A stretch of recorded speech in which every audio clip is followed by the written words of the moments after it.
নমস্কার বন্ধুরা, চলুন অ্যাঞ্জেল আমাদের কি গাইডেন্স দিচ্ছে আমরা আজকে সেটাই দেখে নেব। আমি এখানে 3টে কার্ড তুলব। এই 3টে কার্ডের মধ্যে আপনারা আপনাদের যেটা সঠিক মনে হবে চুজ করে নেবেন। ঠিক আছে, তাহলে আমি 3টে কার্ড রাখছি এখানে, পাইল 1, পাইল 2 অ্যান্ড পাইল 3। আপনাদের যেটা এই মুহূর্তে মনে হচ্ছে যে এটা আপনাদের সঙ্গে রেজনেট করবে, আপনারা ঠিক সেই পাইলটা চুজ করুন।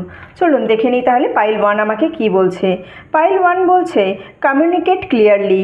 কোনো কিছু নিয়ে হয়তো আপনি সঠিকভাবে কারোর সাথে কথা বলতে পারছেন না, কোনো জায়গায় আপনার গলার ভয়েস এই মুহূর্তে রেজ করা প্রয়োজন, সেখানে প্লিজ রেজ করুন, সঠিকভাবে কমিউনিকেশন করুন। কমিউনিকেশন করলেই জিনিসটার জন্য আপনার সলভ হয়ে যাবে যে প্রবলেম চলছে।